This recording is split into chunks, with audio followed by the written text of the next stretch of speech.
walk us through the whole thing. All right, so Paulo comes in after initial scramble, tries to get into the backside with the K guard. So when Paulo's going to the K guard, I'm not so much as concerned with the top leg as I am the bottom one, because this one's going to be the one that's going to be kicking out this post or helping him turn towards the inside, which is his eventual goal when he's trying to do the K guard and entering from the backside 50-50 anyway. So something I want to do is whatever I'm doing with my hands, I want to make sure one hand is on the bottom leg, pinning it or controlling it and knowing where it's trying to go. So when I'm here, I'm just sitting basically.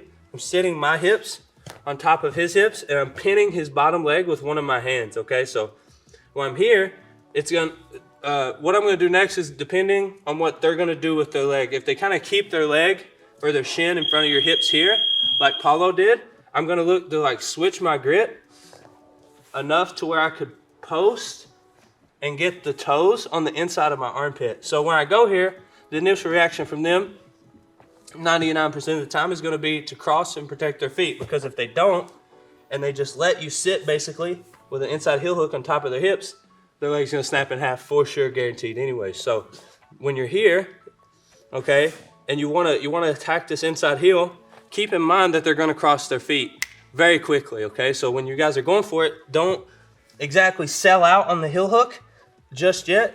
What we're going to do is we're just going to look to keep our elbow in between their legs and kind of get our body towards the inside here. So I'm going to go here. I'm going to go for the heel, obviously. And the way I want my legs, turn Jared. The way I want my legs when I go is almost just like a triangle. And I'm going to put my foot behind his body, basically, so he doesn't have really a chance to toe hold, heel hook, or straight ankle lock my right foot. This foot you guys see here. So anytime when I'm here, the next thing, go ahead, cross your feet, Jared. Jared, fuck's sake.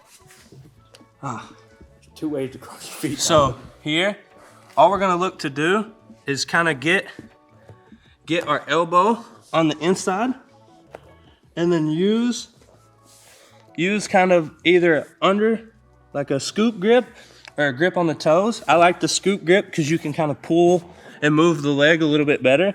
So I'm gonna pull this foot up and try to get my head and shoulder on the inside of it.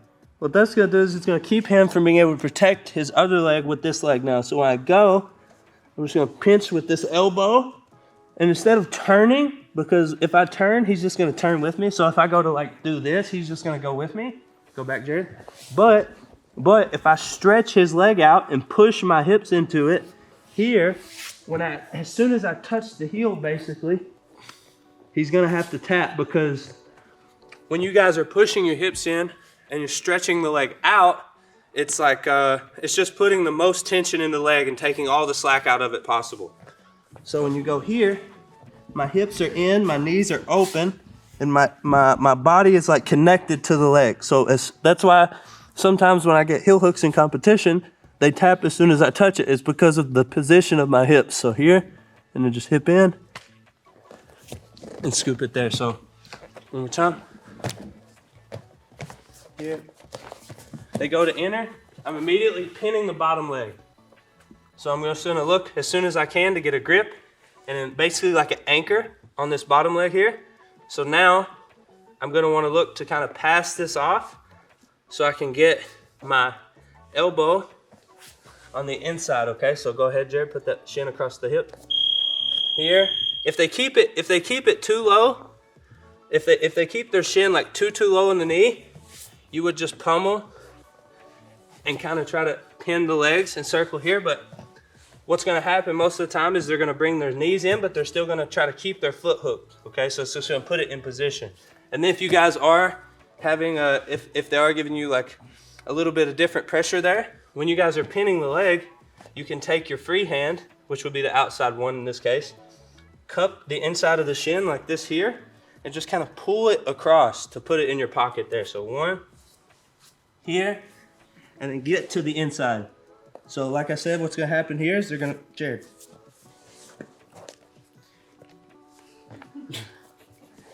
So cross your feet, man.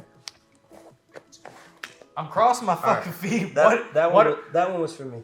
Motherfucker. So, here, We're gonna cup the toes, scoop grip on this ankle. I'm gonna pull this way with the grip on the toes. I'm gonna pull kind of like counterclockwise with this one. So here, and then I'm just gonna get my head and shoulders inside of here, extend my hips, make sure the leg gets stretched out and finish the heel hook. So go ahead, boom, here. 1, 2.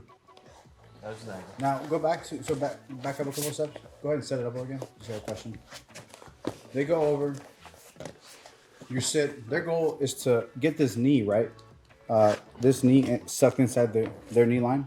Yeah, they want to get this there, knee here. Right. So you're trying to prevent that from happening. Are you doing anything with that left knee specifically? Are you like pushing or pulling or doing anything with that knee to prevent that from happening? Because if that happens, you're in a little bit of a trouble. Yeah, this is no bueno. So anytime you're here and you guys are, something that's just really important is you almost want to try to connect like the point or the ball of your hip to the ball of whatever hip is on his top side here. So you're just like sitting and then keeping, making sure your knee stays way far in front of your hips. So I'm like sitting and I'm not like but I could sit like this and my knee be extended and him still pull it in. Suck it in right. Yeah, so I want to make sure that it's like my hip's over top of his hip and my knee is really far in front of my hips. That way. So as soon as he makes the turn, go ahead and make the turn again, Jared, from the top. Here. From the top, again, spin. Because as soon as he makes the turn, he's looking to suck your knee in. You're already looking to drive your knee forward.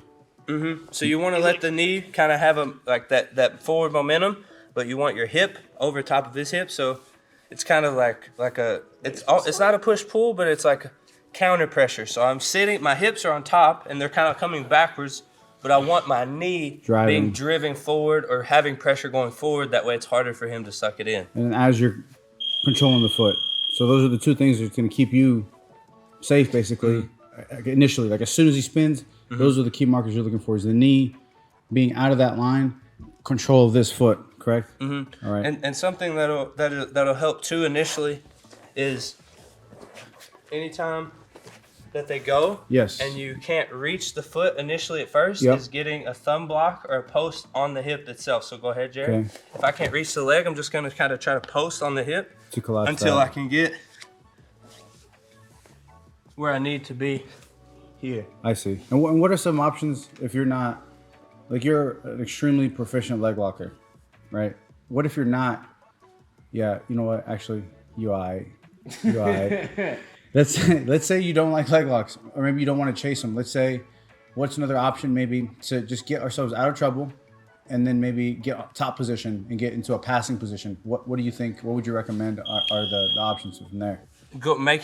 Trying to get to a 2-on-1 as soon as possible. Okay. However that may be, and then getting either your shin, or maybe bringing your foot up, and getting like a hamstring pressure. That way you could post and kick, and then we're turning back into. And then you can come right back into a passing position, or if you want to get kind of fancier, when they go backside, if you can like boot and spin, you can kind of set them up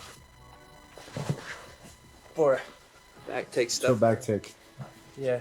It's just banking on them coming towards the inside. Okay. So we'll save the fancy back take maybe for another video. But let's do another one, another run through, and then this time let's say you want to prevent the K guard entry, correct? And then you want to set yourself up for a good passing position on top. Okay. And walk me through what you would do, which is seems like it's the similar steps. Here, 1, 2, trying to get a good 2-on-1. Okay. Making sure my hip stays on top of it. Ideally, keeping these apart as much as possible. If Jared's really coming towards the inside here, that's going to be fine. Just make sure when you guys are posting that if his leg gets stretched out, I don't just try to like hold on to the leg. I want to like, the angle my arm's at now is a lot better than me being over top of it, because here he can still turn towards the inside. His hip can kind of turn up. No, not the heel, fool. Turn your hips over. There you go. But if he's stretched out, if he's here, he can't really rotate because his leg is locked out and there's no slack. So here, pinning. if you guys can bring, all you're doing is putting your foot here, moving your hand from the leg to here to give yourself enough room to clear out, rotate, back on top, back on the attack. Okay, awesome. That's a wrap.